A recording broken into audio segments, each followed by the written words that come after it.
Subscribe to our channel by clicking the subscribe button.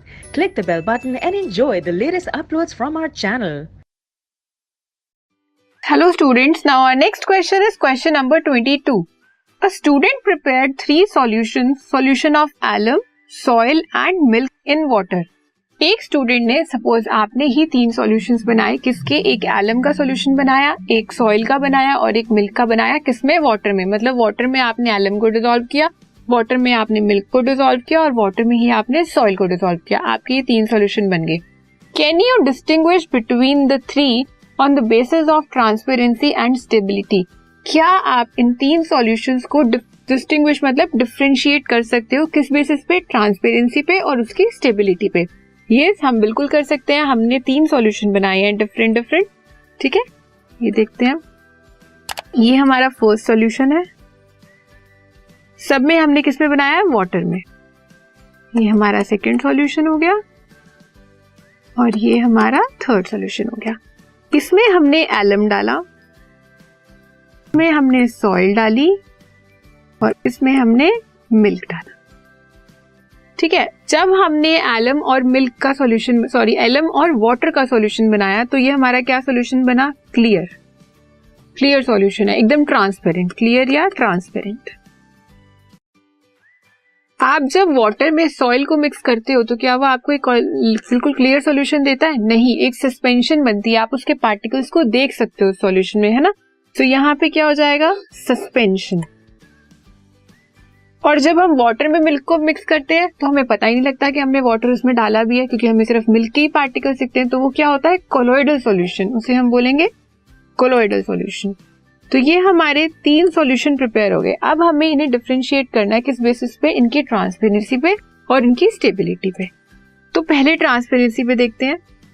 When alum is mixed in water, a true solution is formed which is totally transparent and clear. हमने वही देखा अभी, जब water में alum को mix किया तो clear और ट्रांसपेरेंट सॉल्यूशन मिला. इसे हम क्या बोलेंगे? True solution.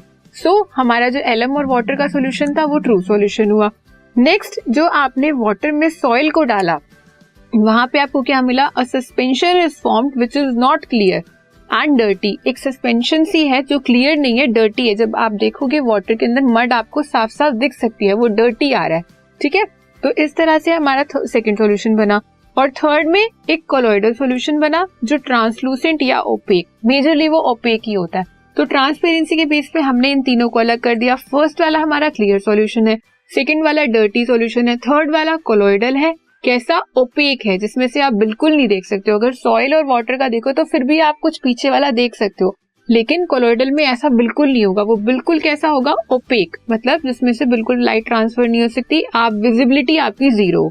तो ये आपका डिफरेंस था ट्रांसपेरेंसी के बेस पे. नेक्स्ट, स्टेबिलिटी पे. स्टेबिलिटी में क्या होगा? ट्रू सॉल्यूशंस हमेशा स्टेबल होते हैं. एलम और वाटर का क्या है? स्टेबल सॉल्यूशन है. क्यों? क्योंकि वो ट्रू सॉल्यूशन है. ठीक है. नेक्स्ट, जो सॉइल और वाटर वाला है वो हमारा अनस्टेबल सॉल्यूशन होगा. क्यों? क्योंकि वो सस्पेंशन है. वो जब तक आप उसे मूव करते रहोगे, जब आपने उसे डिसॉल्व किया सॉइल को वाटर में, तो जब तक वो मूव होता रहेगा तब तक वो अनस्टेबल है. बिल्कुल आप उसमें से देख ही नहीं पा रहे हो, ना वो ट्रांसपेरेंट, एक सस्पेंशन सी है आपके पास.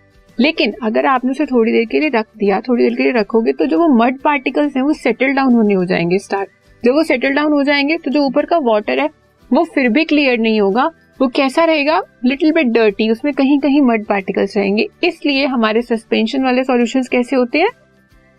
अनस्टेबल. ओके.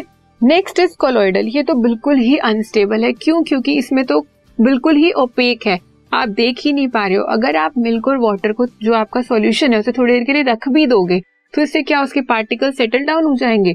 नहीं होंगे. हाँ, अगर आप कोई प्रोसेस करते हो उसके साथ तो फिर भी कुछ एक्सटेंट तक वो हो सकता है सेटल डाउन, लेकिन फिर भी वो कैसा रहेगा? अनस्टेबल.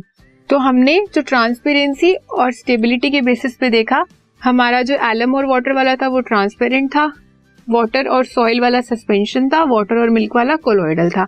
अब स्टेबिलिटी पे देखें, स्टेबल है. क्यों? क्योंकि ट्रू सॉल्यूशन है. ये अनस्टेबल है और ये वाला भी अनस्टेबल है. ठीक है, तो इस तरह से हमने अपने जो सॉल्यूशंस बने थे उन्हें डिफरेंशिएट किया ट्रांसपेरेंसी पे और स्टेबिलिटी पे.